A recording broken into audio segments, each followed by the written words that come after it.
Hey everybody, welcome back to Record-ology. Where in the world am I now? Well, that is the Celebration movie theater here in Celebration, Florida.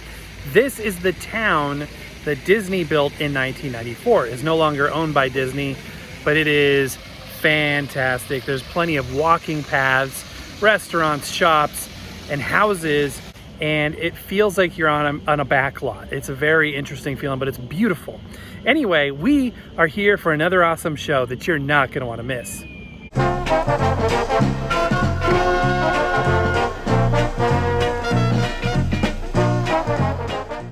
So let's say that you get it in your head that it's a good idea to buy a vintage record player or turntable.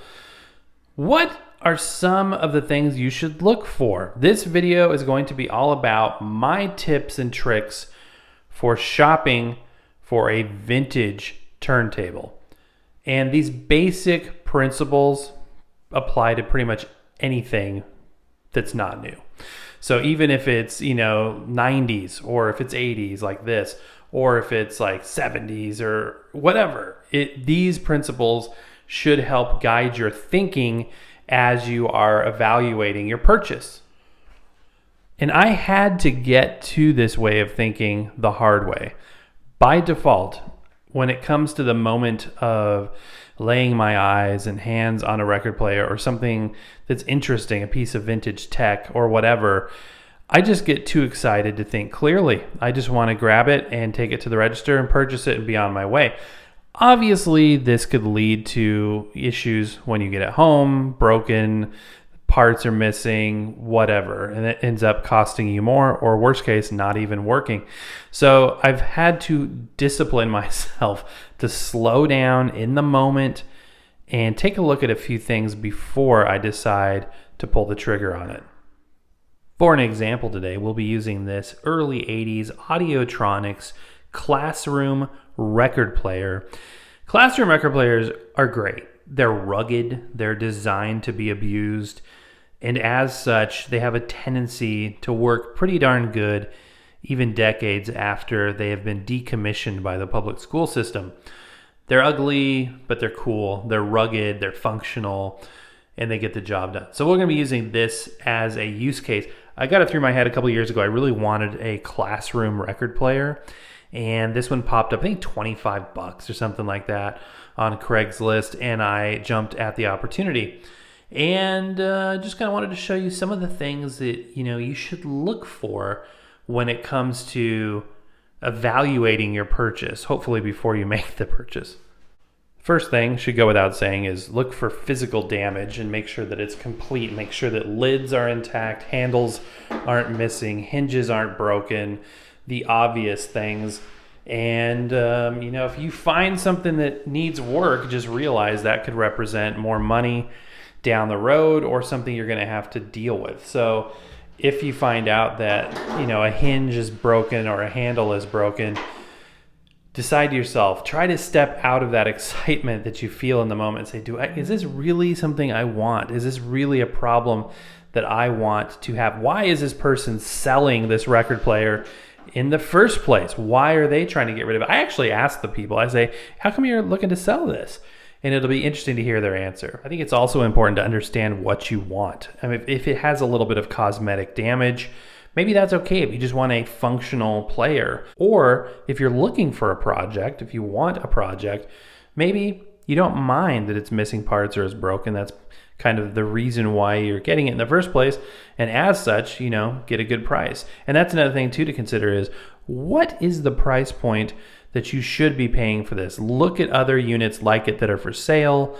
Have an awareness of what the value, the street value of a certain product is. And just because somebody's charging a certain price doesn't mean it's worth it. Also, if you're talking to somebody in person or online, make sure that you allow yourself the opportunity to negotiate. And that's something that usually works out to your benefit, at least $5-10 almost every single time with a Craigslist deal or a Facebook Marketplace deal. Okay, and for a record player, the first thing that I always check is the stylus. Is it present? It's okay to gently put your finger under there and you'll feel the little pinpoint of that stylus to make sure that it's there. Obviously, make sure that there's a cartridge even there. Sometimes there's not even a cartridge, but it's not uncommon for there to be a stylus that's busted off. So make sure that when you check that you think to yourself, okay, it doesn't have a stylus, I need to order one of those. And realize you're not going to be playing a record on this thing today if that's the case, unless you happen to have a stock of them. Again, keep this in your mind. What am I paying for this unit versus what's the cost of a stylus if I need one? Add that dollar amount to it and say, well, now, let's say I pick this up for $25. Let's say that I need a cartridge, and let's say that cartridge is $10, or it needs a stylus, whatever. So now my $25 purchase is $35. And now is this unit really worth $35 to me? Something to think about along the way. But I always check that. And they always say, even if it does have a stylus, that it's advisable to get a new one. If you're buying a used record player, to always buy a new stylus for it. I have definitely not done that in certain cases. I've tested it out, and if the needle seems good to me, sometimes I use it. But if you want to make 100% sure, that would be, a decision you would need to make. I always like to check the gimbal to see. This one's a little loose, but it's, that's the way this one was designed. But make sure that, everything is there. There's nothing broken. Look at the plastic. Take in the heat of moment when you're, meeting somebody in a parking lot to buy something used. It's hard to see the details. You got kind of this glossed over look on your face, and your kind of stars in your eyes approach. At least I do. Force yourself to look for details, cracks, discoloration, understand, what's going on. And here's another example right here. Look for missing knobs. I've got this missing knob on here. Make sure that the knob articulates. Make sure that all the pieces are there, and ask questions. Does a headphone jack work? Have you used it before? You may not have the opportunity to test the unit out. If you're like me, you don't like going in people's houses to demo equipment unless it's like a very high-end purchase that you're making. So there is a bit of a gamble, and you can't demo this stuff in a parking lot or on somebody's porch. So you do have to have a little bit of trust, and building a rapport with a person does help. And more times than not, people will just say, yeah, I could, the volume control was sticking for me and I couldn't get it really to work. And, the pause was not working either. And so you discover stuff, and then you start taking that balance sheet in your head and like, okay, $35, and then I'm going to have to buy some deoxit maybe to loosen up this. And then this part is probably a $10 part on eBay. So always, thinking through this stuff. Don't let yourself be rushed. Take the time to make sure that it's complete, that it's working. If you are buying a record player that has a built-in speaker, like this one is hard to see, so this isn't actually a great example, but if you can, make sure that the speaker is intact. Make sure the speaker isn't cracked. Remember that speakers, especially vintage ones, are simply a paper cone. That's all it is a piece of paper. So they can get punched out, they can wear out, they can crack and dry out. The seal, the grommet around it, the surround, can dry out and make the speaker inoperable or sound terrible. So if the person has had it, they should be able to tell you that, yeah, it sounds good to me. The next thing you're going to want to understand is the condition of the drive mechanism. In this case, this record player uses a rim drive. So we're going to check that out in just a minute. If it's a belt drive turntable, pull the platter. You can do this right in the parking lot. Pull the platter off, look at the belt. Or even if you have a record player that you can just lift up the platter mat and there's a little cutout in the platter, you can see the belt condition there. And talk to the person. If it's direct drive, does the motor work? Is there any cogging? Are there speed issues? Have you noticed any issues with speed? Have you noticed any platter rumble that's audible? And again, that conversation is huge. If you're in a store doing these things, a lot of times you have to make these determinations without the luxury of talking to somebody. So, lifting up the platter and looking at the belt, looking at the motor is a good thing to do. Now, you may not have the ability to do this in person. It could be awkward if the person doesn't want you popping this clip off and looking underneath, or you may feel awkward doing that in a store, which I totally understand. But if you have the opportunity to do so, here's how I would check this particular one out as an example. Okay, so a lot of suitcase players, all-in-one wooden units, and these older rim drive units have a little clip here. So just taking a flat screwdriver here. Also, place your finger on it so it doesn't go flying across the room. They have a tendency of doing that. Just pull it back gently. Oops, don't lose it down the crack. And then the platter will pop off at that point. So with these rim drive ones, the thing we want to look at is the drive wheel itself. Let's get a little closer look at that. So there's a couple of things in the case of a rim drive we want to be aware of. The most important part is the rubber itself. So the outermost part, this part right here, is rubber, and we want to make sure of a couple of things. First is that it isn't dried out and cracking, and the way you can do that is simply put your fingernail into it. You can hold it on this side and then see if it's just got some give to it, if it's still soft, if there's pliability in it. If it's rigid and hard and it's turned to like a plastic, then just be aware, again, you're going to have to buy this. They can be found, but that's another cost that's going to have to go on your list. Also, make sure that it hasn't, you don't see a lot of buildup on the parts that it comes into contact with, because these can also, depending on your climate and things, it can, and temperature, can degrade, and this rubber can basically decompose and turn into a soft compound that gets deposited everywhere. So you may need to clean this off, all of that good stuff as well. So this is the number one thing. Now, another thing is, see how right now this is resting up against this shaft here? This shaft is basically comes off of a flywheel attached to the motor. And depending on what speed we choose right here, it goes into a different position in contact with this drive shaft. And the different size that it's at, depending on the position, dictates the speed. So again, this is rim drive. But when it is resting, you do not want this to be in contact. So usually there's a neutral position on the speed selector. This one does not. You can kind of put it in between, but even still, it's pushing up against that drive shaft. Now this one has a switch back here, and if I activate that switch, it pulls this wheel off of this in terms of pushing it against it.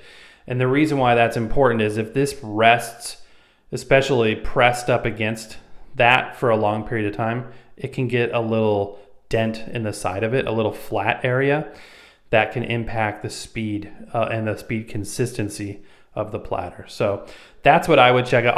Also, just look at the overall condition. You want to make sure there's no corrosion and rust. If there are, realize that that's something you're going to have to deal with. This one is remarkably clean, probably because I cleaned it, but it's in good condition. It's ready to go. All that good stuff. Also, I also like to take the spindle and kind of spin it a little bit. This one isn't a good unit to demonstrate that on, but on a more modern unit, just to kind of see how much play is in that, how well lubricated that that spindle is, that main bearing. Modern record players, you spin that, it just goes and goes and goes. This one is doing a pretty good job as well. Some record players, the spindle is static and the record rotates around it. But more often than not, that bearing actually plays a part in the overall movement of the record. Okay, so now that that is verified as being okay, we can put this platter back on, making sure that that's in the correct position back there.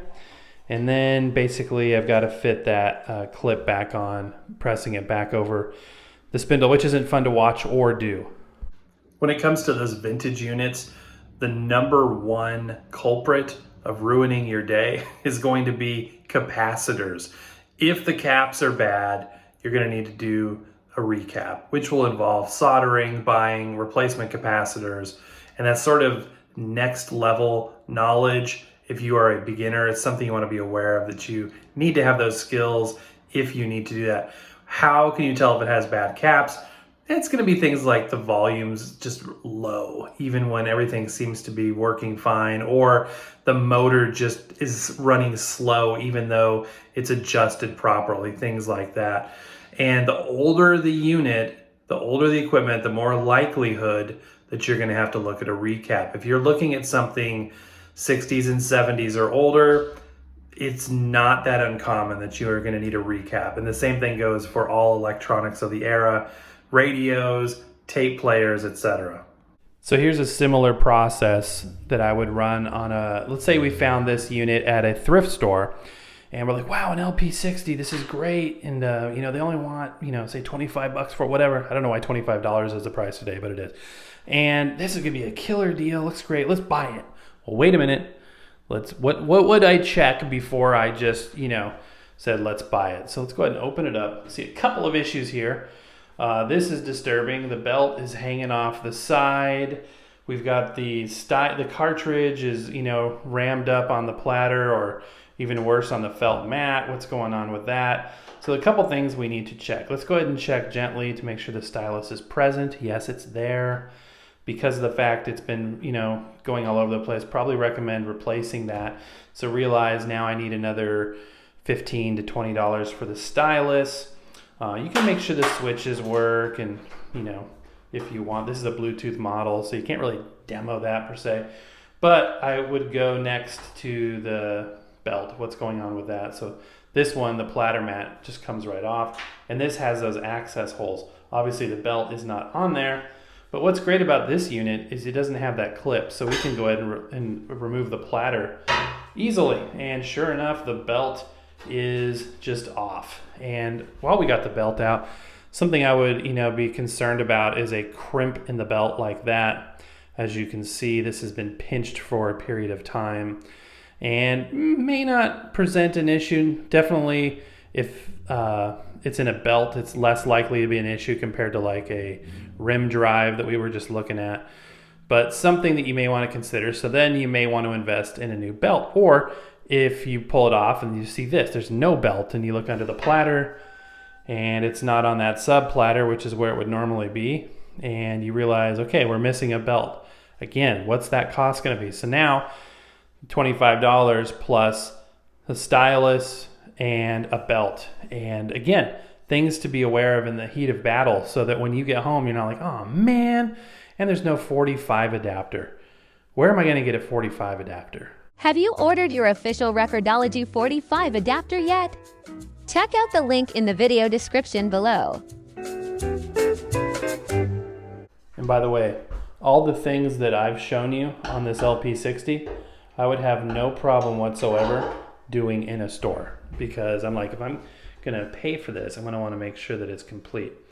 Okay, got the belt back on there. Oops. There's no clip for the tone armrest, which is kind of annoying. That's why those have a tendency to skirt across. But the fact of the matter is, with the belt coming off, some people will donate these just because it stops working, and really it's because the belt broke or the belt came off. And even though it does add to the cost, it can still be a great way to get a fantastic deal on a turntable like this that's worth a lot more than the asking price. Cosmetic stuff, yeah, this one has some scratches, but overall, that's totally worth it to me. As it is, the stylus is in good condition. The belt is fine. It's got cosmetic issues. I actually got this at a garage sale last summer, and it was a fantastic deal. I think I paid, less than $40 for this unit. It's the AT LP60X BT, so it's fantastic. And you can get these good deals. So, just make sure you're doing your due diligence. Make sure you slow down, take a deep breath, and just look for the basics. Make sure that you're going to be happy when you get home and that sort of the honeymoon period of the new toy wears off and you go to use it. I just don't want you to be disappointed. So those are some tips and tricks. As always, I want to hear your tips and tricks in the comment section below. All right, my friends, and that is going to do it for today. I hope you enjoyed the show.